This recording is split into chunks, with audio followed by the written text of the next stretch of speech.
ఆంధ్రప్రదేశ్లోని ఒక మారుమూల గ్రామం రామాపురం. ఆ ఊరిలో రవి అనే యువకుడు 12 ఏళ్ల క్రితం హైదరాబాద్ వెళ్ళి అక్కడ ఉద్యోగం చేస్తూ ఉన్నాడు. వాళ్ళమ్మ చనిపోయిందని ఆ ఊరికి వచ్చాడు. కార్యాలయ్యాక ఇంకొక 15 రోజులు ఉండి వెళ్దామని అనుకున్నాడు.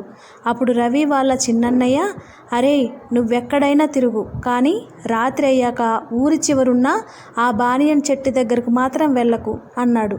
ఎందుకన్నయ్య అని అడిగాడు.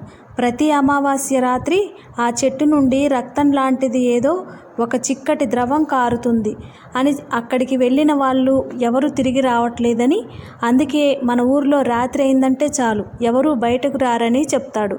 అవునా, అయితే అలా ఎందుకు జరుగుతుందో తెలుసుకోవాలి అని మనసులో అనుకుంటాడు. ఆ రోజు రాత్రి అందరూ పడుకున్నాక ఎవరికీ శబ్దం వినిపించకుండా టార్చ్ పట్టుకుని ఆ చెట్టు వైపు వెళ్ళాడు. మరి అక్కడికి వెళ్ళిన రవి నిజం తెలుసుకుంటాడా?